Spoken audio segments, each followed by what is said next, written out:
torcida do Santos não curtiu muito a segunda passagem de Fábio Carille pelo clube.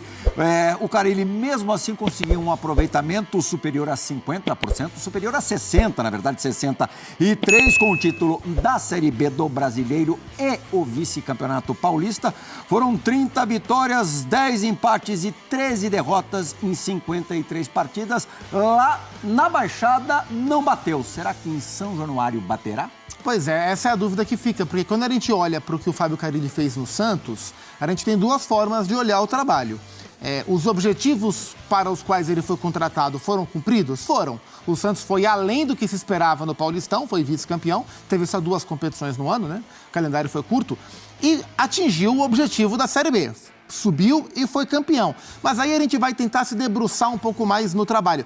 Como o Santos costurou a caminhada na Série B? De uma maneira pouco interessante para o seu torcedor. Jogando mal, mais do que jogando bem. O futebol foi bem pobrinho do Santos. Ainda que o Santos não tenha muita capacidade de investimento, para a Série B era para o time ter jogado mais, jogado melhor. E isso foi muitas vezes na conta do Fábio Carille. O próprio fato de o Santos não ter renovado o contrato do Fábio Carille, depois ele ter conquistado o título da Série B, mostra que o Santos, como instituição, compartilha dessa opinião. Acho, cumpriu o objetivo, mas não jogou o suficiente. Queremos algo melhor. Eu acho que essa é a grande questão atual do Fábio Carille.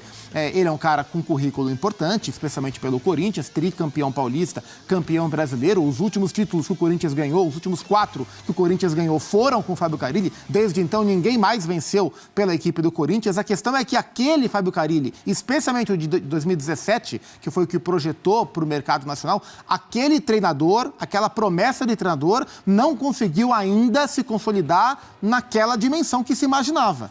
No Atlético Paranaense, eu até eximo ele de responsabilidade, porque foi muito pouco tempo, brigou com o Petralha, aquela coisa toda. Tomou uma lambada na altitude e dançou. Teve a carreira dele no futebol árabe, teve a carreira dele no futebol japonês, que a saída não foi ainda muito bem explicada. E talvez não muito bem paga também. Não, paga ela não foi. Não foi definitivamente. E no Santos agora, ele de fato não foi um bom trabalho de se ver. Então eu tenho dúvidas do que pode acontecer no Vasco da Gama. O que não dá para esperar é o futebol mais vistoso do mundo. Isso não vai ser. Vai ser do jeito que o Fábio Carille costuma trabalhar, vitórias mais magras e tentando ter um time minimamente organizado. No Vasco da Gama, o Fábio Carille vai reencontrar o lateral esquerdo Lucas Piton. Eu tive agora há pouquinho, 2 horas atrás, com o Piton gravando o Bola da Vez. O Carille foi o responsável por subir o Piton para o time profissional do Corinthians e depois o efetivou como titular da lateral esquerda. E agora, como eu disse, os dois vão trabalhar juntos novamente. Fala, Piton. Depois do Coelho, o Coelho, na verdade, te sobe, né, pro profissional, mas quem te coloca para jogar é o Fábio Carille. Que agora, aquelas coincidências felizes da vida, você vai reencontrar no Vasco da Gama. Já foi anunciado pelo Vasco, o programa está indo ao ar sábado, isso aconteceu na quinta-feira. Como é que você recebeu essa notícia? Cara, eu recebi ao lado do meu pai, falei com meu pai que quem me subiu profissional foi o Carille, né? Uhum. E vira e mexe eu vejo algumas entrevistas que ele dá, eu acho que ele foi... Alguma entrevista, bem quando eu estava subindo, que ele falava de mim. E foi um cara que me ajudou muito, cara. Me ajudou muito, me deu muitas dicas assim, defensivamente, que para mim também me deu um start na minha cabeça assim, sabe? E é um cara que é vencedor, né, cara? O Carille é campeão brasileiro, então ele vem para ajudar a gente da melhor maneira possível também. Uhum. Pelos jogadores que o Vasco tem e pelo estilo de jogo que o Carille gosta de propor, você acha que é um casamento que tem boas chances de dar certo? Sim, claro, sem dúvidas. O Carille tem a maneira de jogar dele e eu tenho certeza que nós do elenco vamos abraçar da melhor maneira ali para ajudar o Vasco. O Bola da Vez com o Lucas Piton, bom lateral esquerdo do Vasco, um dos pilares do Vasco nas últimas 2 temporadas, vai ao ar pela primeira vez amanhã às 9 da noite aqui na ESPN e também no novo Disney Plus. Eu fiz outra pergunta, essa mais desconfortável para o Piton, relacionada ao Carille.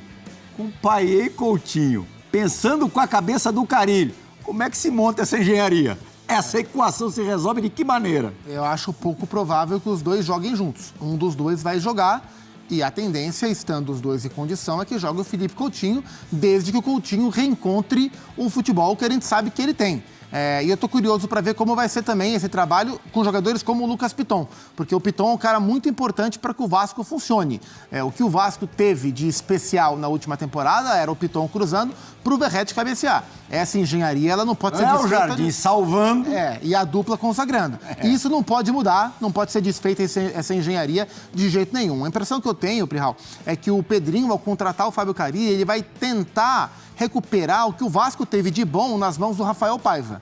Quando o Vasco esteve bem com o Paiva, a virtude do Vasco era ser um time competitivo, muito competitivo. E isso o Carille é capaz de fazer no Vasco.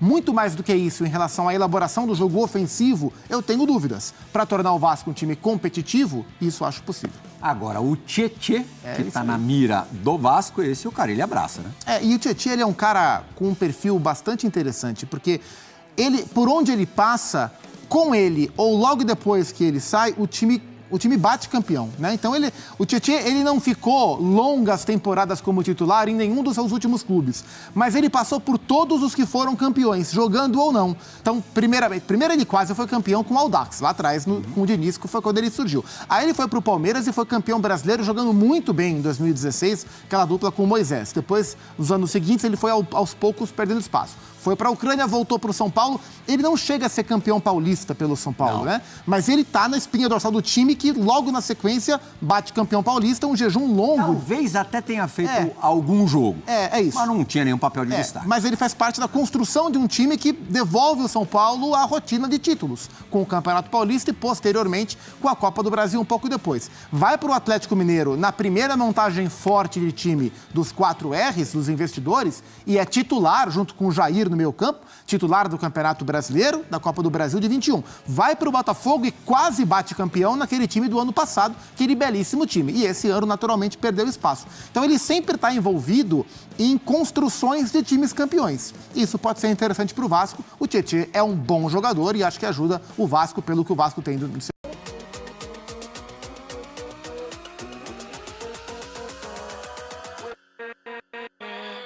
With